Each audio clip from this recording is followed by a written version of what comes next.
All right. Well, in this episode, I'm going to do a couple of clarifications and additions at the beginning of the podcast. And then I'm going to talk a little bit about a topic that I have an interest and concern regarding college sports. There's a lot of things to talk about in college sports, but this one in particular is conference realignment. And then we're going to review Priscilla's movie that she also co-produced called Fat Planet. It's not a good movie, but I hope you'll stay tuned.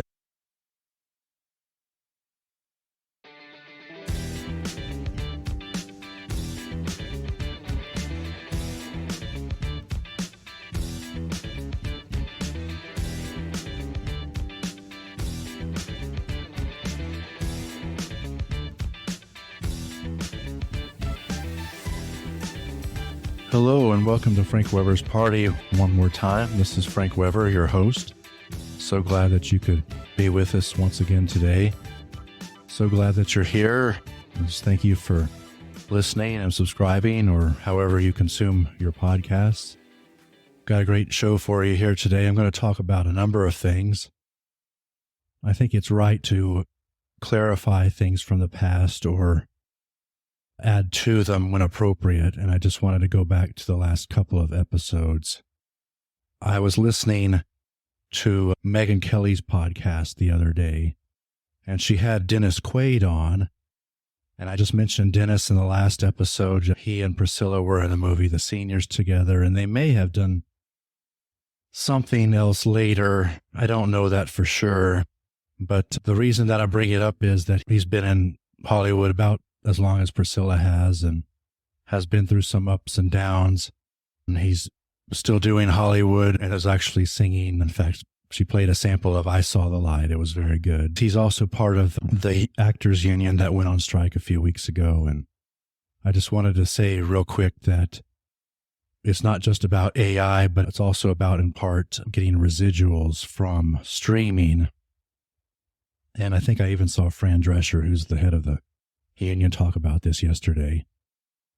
That's understandable. I'm kind of puzzled, though, because streaming has been around for a little while, and I'm not sure why it's an issue now. I know they want to get paid those residuals when they're not working, and it's probably only a few cents a month on certain works.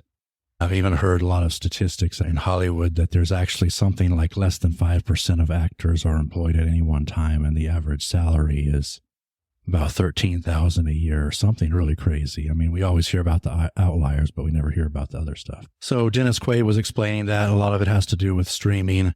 They're not really able to negotiate a lot right now with anybody. And I'm just wondering how that might affect my ability to go ahead and review Priscilla Barnes' works. In fact, this movie that I am reviewing today was totally on streaming.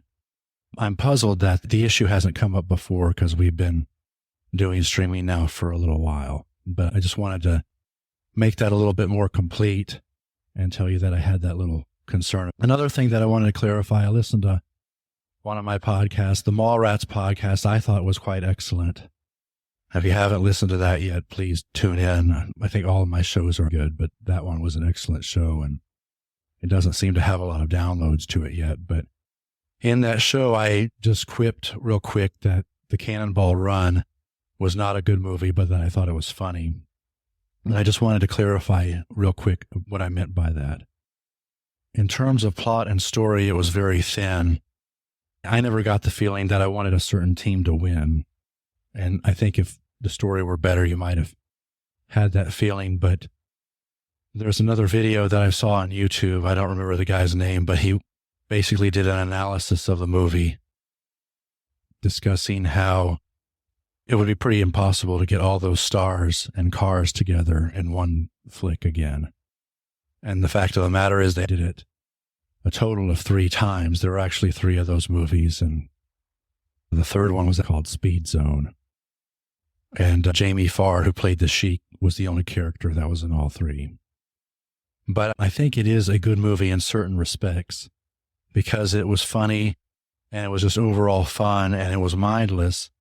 And because of that, you can really enjoy it. But like I said, in certain areas like plot and story, it was pretty thin.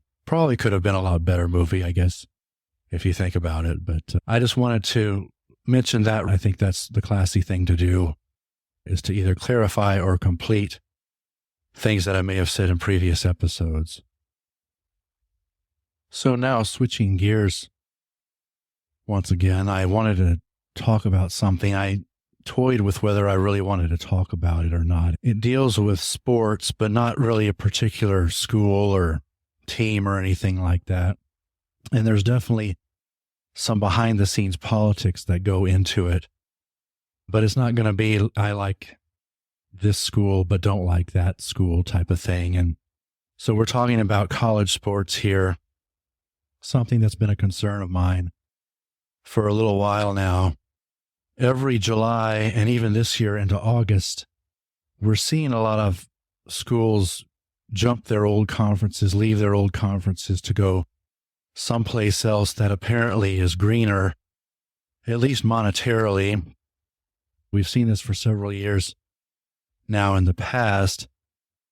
I'm a big nostalgia guy, as you know. You've heard me talk about this on the show before and about the past, and maybe it's a little wistful or something like that. You could probably describe it. But this is really going to be a discussion about the intangible benefits of sports, and not just like you would talk about how youth sports help develop character and responsibility for the players, but just being able to enjoy sports for sports, I think, is important. And we don't seem to have a discussion about this anymore. We actually, in this country, in this society, we're not discussing a lot of things anymore, and I think it's important to do so.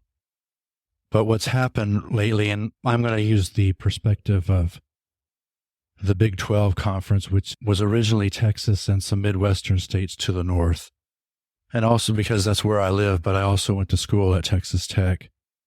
That's my alma mater, but I'm not really going to talk about them too much. But in the last couple of years, the Big 12 kind of went through some difficult times. It's been an okay conference over the years, but it hasn't been a perfect conference. And a couple of years ago, 2 schools announced they were going to leave for greener pasture. And then the following year, I believe it was last summer, they announced the conference got a new commissioner, and it announced that, who seems to be doing a fairly good job, by the way. There's still some things that I think need to be worked on, but we can't cover everything in this little commentary. But then last year they announced they were going to get 4 more teams to come join the conference. And then this past week, or actually 2 weeks, we got an announcement that Colorado, which was an original charter member of the Big 12, they were one of the original 12 teams, is coming back. They were in the Pac-12, and bringing with them are 3 other Pac-12 teams, Arizona, Arizona State, and Utah.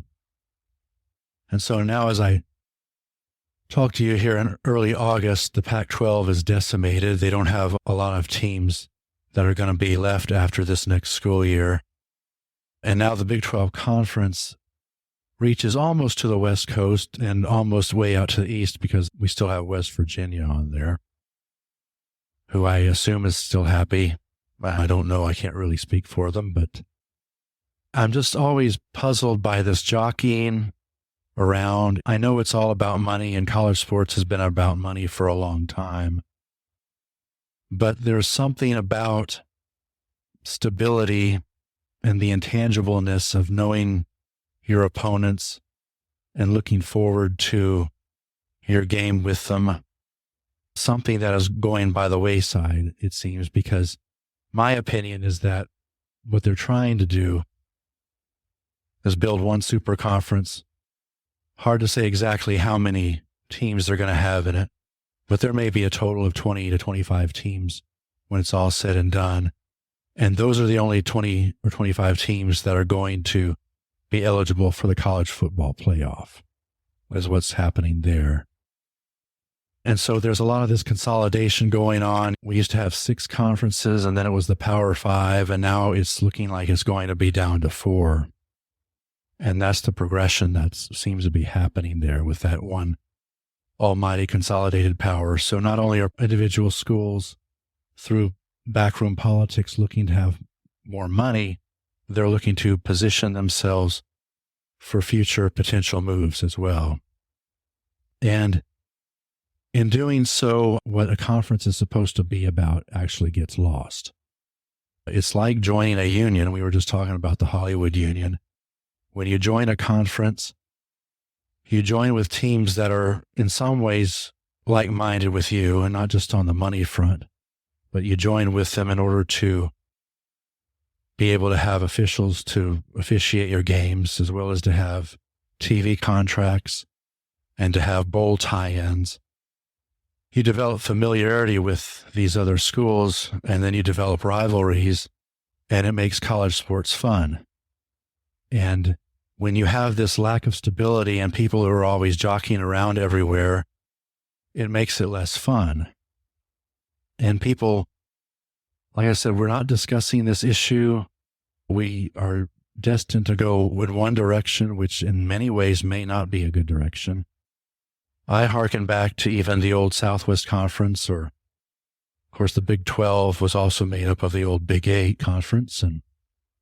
And back then, I remember, at least with the conference portion of the schedule, you could point to a particular week of the season in football and say, we're going to play this team on this date.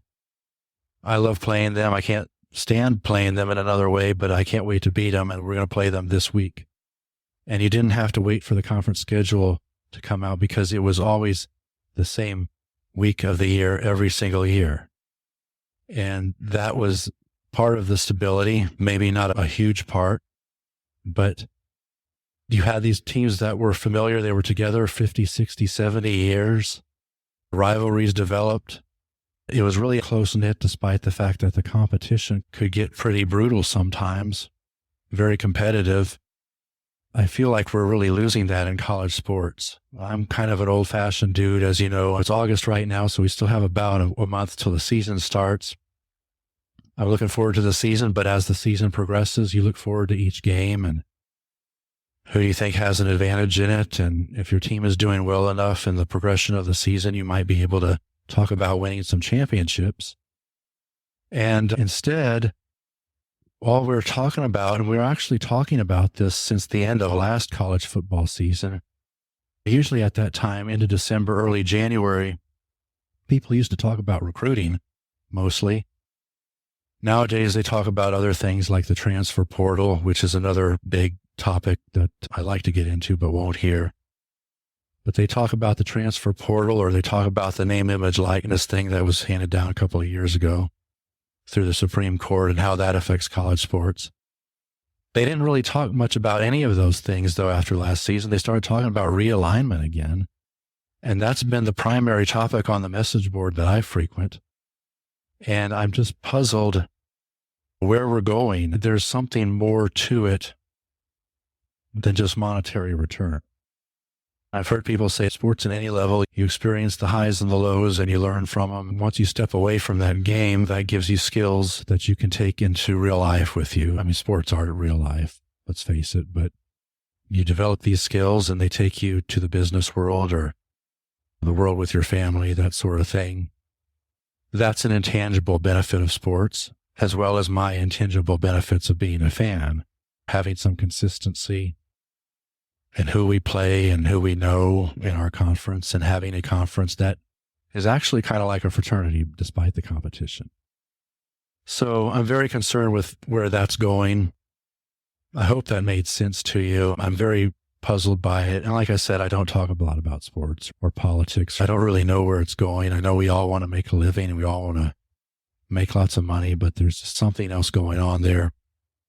I'll tell one more story that I heard somebody say one time, but Rice University in Houston used to have a coach in the 50s and 60s. He was there a long time, may have been their most successful coach, named Jess Neely. And back then, that seemed like a much simpler time. But he said that college sports was getting to be all about money even way back then. And I've seen it all throughout my life, but it's been so in your face since probably about 2008 or 9.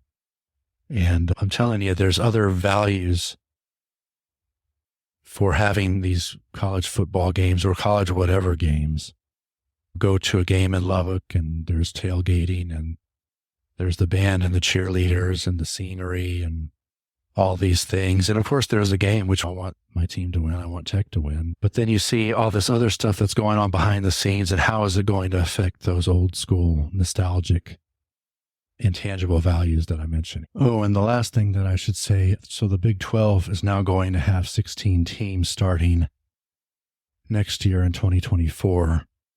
That always puzzles me. I don't know how manageable that is. That's more teams than college football games are allowed by the NCAA in one season.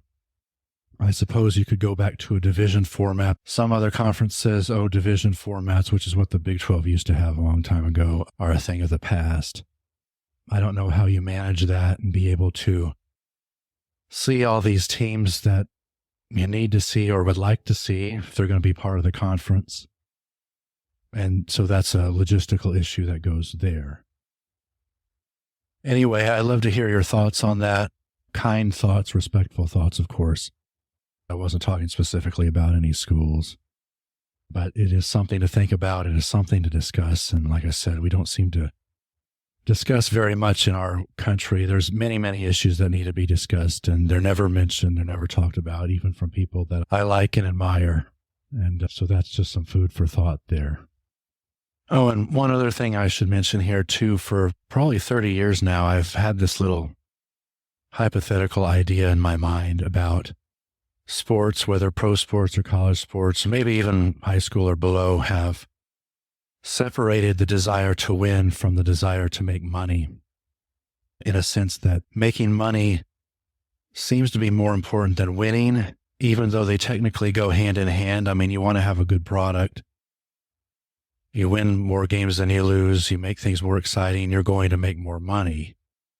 But if you understand like some of the economic systems that exist in college sports, and especially the National Football League now, you really think, do they really need to press on for a winning team or a winning program that much, because they're always going to have money because of these behind the scenes agreements that they have in their conferences? I believe that's my final thought on that. Before we get into the review of a movie this week starring and co-produced by Priscilla called Fat Planet, I'm going to tell you up front, this movie is a steaming pile of shit. Okay? I won't beat around the bushes there. I just wanted to tell you a little bit about what podcasting, and this podcast in particular, right now I'm trying to do things comedically, and I don't know if it's working out that well, but I think sometimes it is. That's why I was telling you about the Mallrats episode from a couple of weeks back. You have to have that niche or niche idea and the related audience to have a good podcast. But that right now is reviewing Priscilla Barnes episodes, whether TV shows or movies. And it doesn't really matter whether it's Priscilla Barnes or Priscilla Presley or Elvis Presley or Naked Gun movies, or it could be anything. I could review anything here on this show, but not only am I trying to make it funny and entertaining, but I'm also trying to connect with you, the viewers. And so you don't have to know what these movies are or shows. That's why I'm going to tell you about them. In fact, I may even be saving you some time from viewing some of them, like the one I'm going to talk about today. But I'm just glad that you're here and you're interested and you're listening. I really enjoy trying to build a fan base and a brand here. And I appreciate your interest and your loyalty as well. So let me go ahead and take a break real quick, and we'll be right back to review something. Not really sure what it is. I think it's a movie called Fat Planet. Okay, so I'm back. We're going to discuss a movie today called Fat Planet, which is available only on streaming. It was released December 24th, 2013. Looked like it was the quality that went straight to video, and I believe we had some streaming back then. This one is available on Tubi. case you're interested. So Priscilla Barnes is the main star, top billed in this movie. She's also a co-producer. And I'll tell you a little bit about the plot in just a second. As far as movies go, it is a real piece of shit. I don't know if I can emphasize that enough to you. I watch these movies by myself. My wife generally never really watches anything with me that has Priscilla in it outside of Three's Company or maybe a few other shows that she's been in. But I actually got this embarrassed feeling watching this. And how can I get embarrassed if I'm there by myself? That's how bad it was. Now, I will tell you, in the end, I do think that the message that the movie was trying to convey was overall pretty good. Okay, so it's not without very tiny bit of merit to it.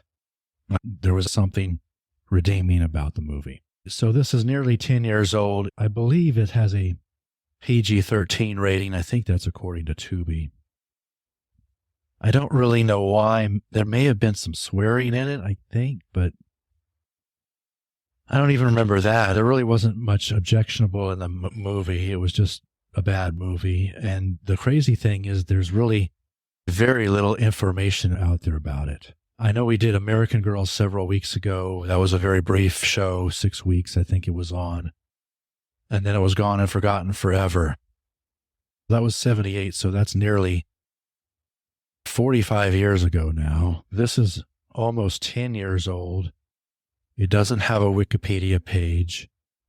It doesn't have anything about it on Rotten Tomatoes. And then IMDb had a little bit on it. It was very brief and pretty inaccurate. They said it was a documentary about fat people. And it wasn't a documentary at all. It was actually a scripted plot or attempt at a plot and story. But there was nothing documentary-like about it. There was no narrator or anybody explaining things in a certain way. IMDb also said that it was somehow connected or had a reference to E.T. the Extraterrestrial in it. I didn't really see that. Those two movies are not anywhere close to being in the same league. The point is that there's not much on it. Overall, the movie is very low budget. I would tell you that for sure. It's very low budget. The cinematography is bad. The special effects are bad. The acting in general is bad. I thought Priscilla may have had a little edge on most everybody else there. But it wasn't by a whole lot. When you watch this movie, and I know not everybody listening is going to know what I'm talking about, but it reminds me of one of those movies that was on late at night years ago. Well, actually, I think they still have them. Late at night on Cinemax or Showtime. Basically what they call the softcore porns, where there was very little story and people broke out into random sex acts. But because they didn't show genitalia, it was considered softcore. Now, this movie is not softcore porn. And like I said, there's very little to objectionable in the movie other than the movie itself. But that's the feeling that I get watching this. I got this feeling that the characters were just going to break out into sexual acts or whatever. That's how I felt, because it was so low budget and everything was just not well made at all. The show opens, Priscilla Barnes plays TV talk show host named Jill Strong. They are in a talk show there at the very beginning of the show. And she's talking to a couple of people who are concerned about obesity or fatness and what we can do about that. That is a real problem in our society today. We have an obesity epidemic, and some people might even call me obese. I've always kind of debated that, though, because I am working out and going to the gym, and I have a certain buff look to me. She's kind of rude to her guests, maybe tries to pit them against each other to a certain extent. And so they're talking about the obesity topic. Her character, I'm not sure who it was based on. I think it was maybe based on the late Morton Downey Jr., who was a radio personality. And in the late 80s, he had a syndicated talk show that didn't really get a lot of wide distribution because it was so controversial. But he would put his guests against each other, and sometimes they would fight each other. And it was so controversial that I think they eventually pulled the plug on it and took it off the air. That was back when talk shows were really starting to get big. Some of them were calm talk shows, like Oprah, for instance. But then you had, around that time, Geraldo got into a big fight with some skinheads, and there were some other controversial ones that would come about later. This was before Jerry Springer. And I believe she's modeling her character off of Morton Downey Jr., who I used to think was related to Robert Downey Jr. They're not, but Morton Downey Jr. is from a family that entertained with a lot of singing and dancing and whatnot.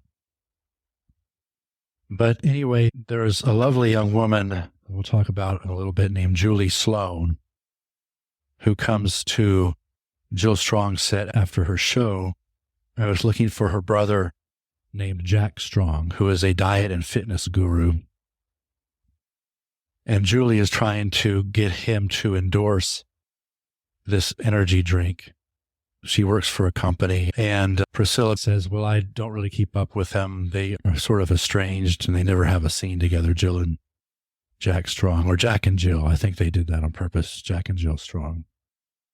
But Julie goes and finds him at his gym, and he's helping a lot of people. He's doing common sense methods to get them back in shape through exercise and smart diet choices. Drinking water or drinking sparkling water with real fruit juice to make a soda there was one of his tips. But he doesn't want to do Julie's thing. He won't endorse it. Energy drinks are not actually that healthy because of sugar and caffeine. So he says, no, that's beyond my principle. No matter how much you pay me, I can't endorse that because that's not what I'm here to do. And what happens eventually is that Julie follows him out of the gym one night, and they're abducted by these aliens. They beam them up to their ship and take them to a planet that is not very close by, that they uncreatively call the Fat Planet. And there on the Fat Planet, everybody's fat.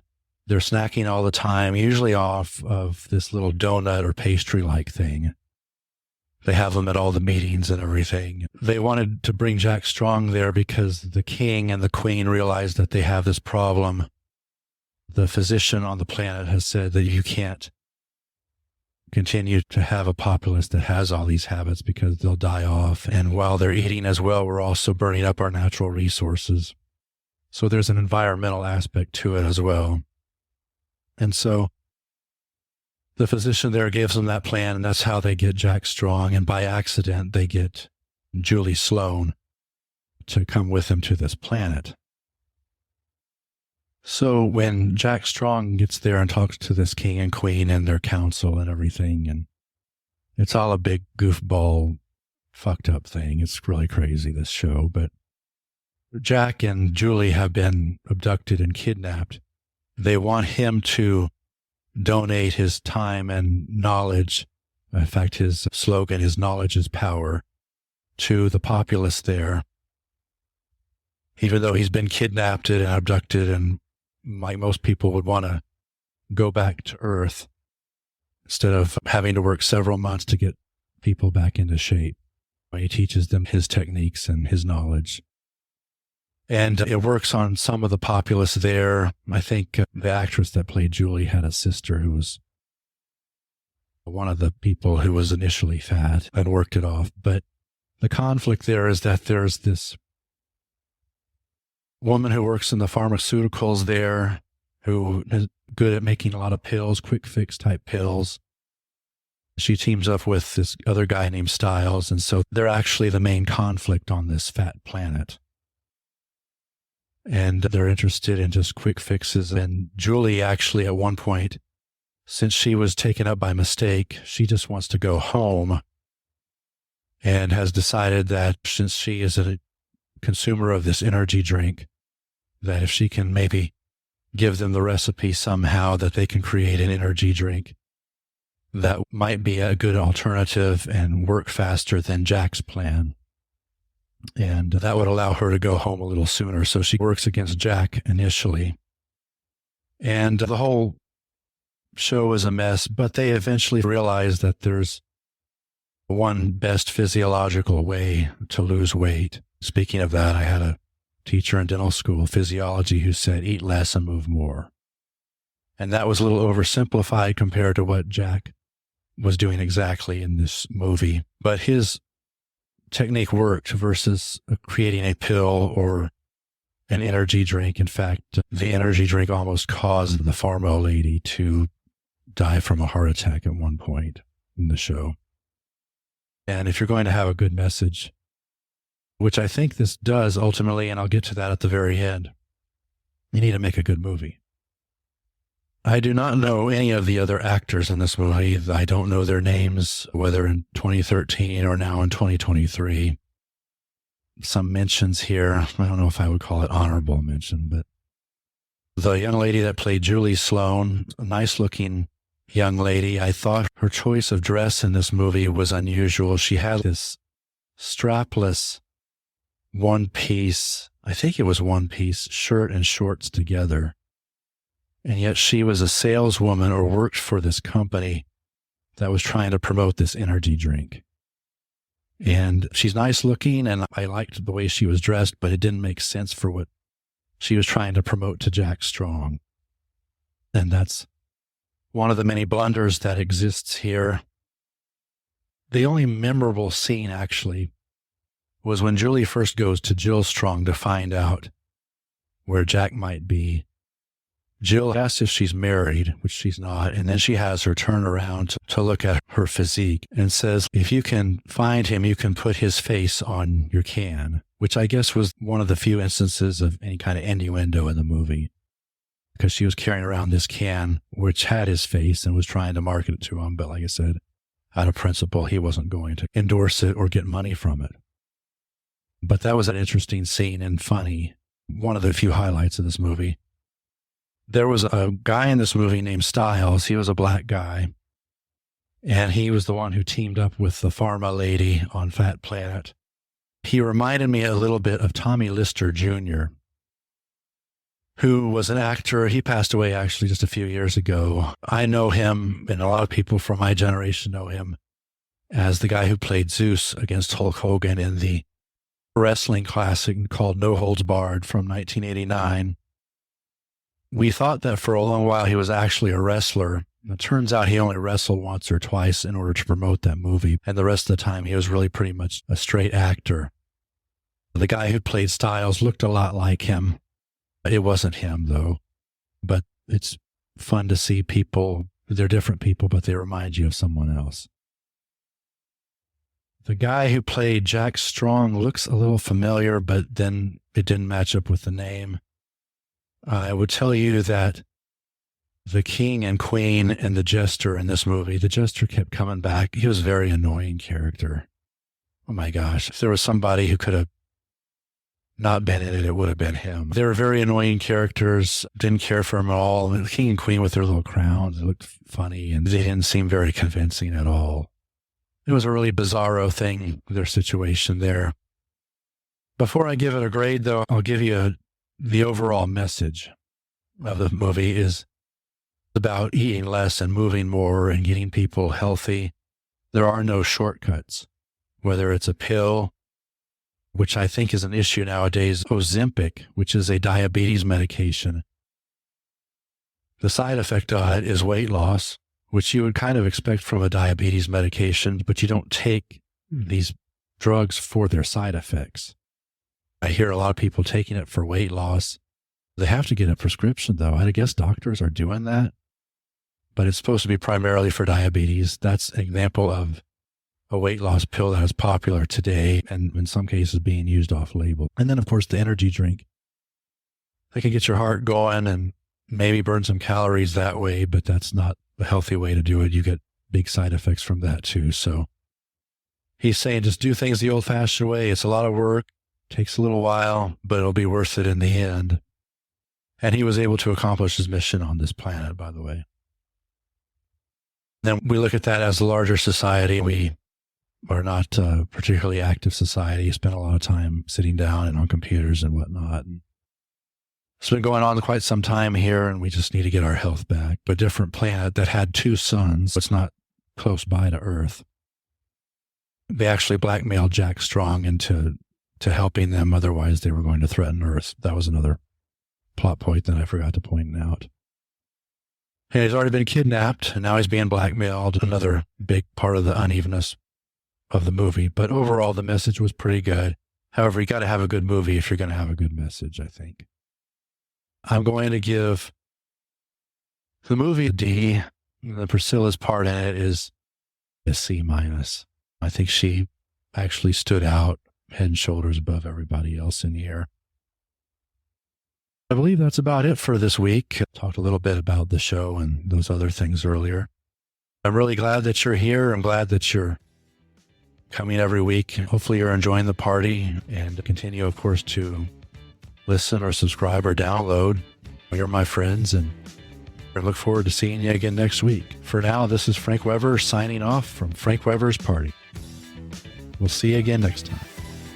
The theme song is called Retro Funk by SoulProdMusic and can be found at pixabay.com.